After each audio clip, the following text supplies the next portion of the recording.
Welcome to Kenton's videos. Enjoy the video. You start by verifying ownership and equipping the "but it refused" ability. Do that now. Open your inventory and place it in Quick Slot 1 because immediate access matters. Once done, check game settings to confirm custom abilities and macros are enabled, since the feature often fails when restricted.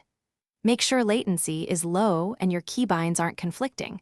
This prevents accidental overrides. This prep sets a reliable baseline, so the next steps execute without permission or input. You now enter a match and position yourself for predictable timing. Practice first in a low-stakes round.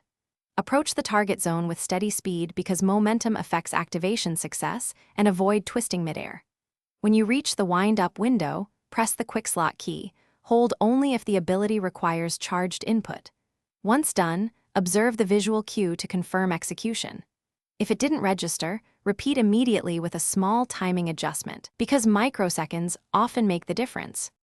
Finish by confirming the ability triggered through its visual and audio cues. You should hear a distinct sound and see an effect. If it refuses again, rebind the key to an unused input and restart the client, then test in practice mode. This resets conflicting bindings and clears transient bugs. Make sure your network is stable. Packet loss can block abilities. Finally, toggle the ability off and on in your loadout before re-equipping, because re-registering, it often resolves persistent refusal issues. Thanks for watching. Consider subscribing if we helped you.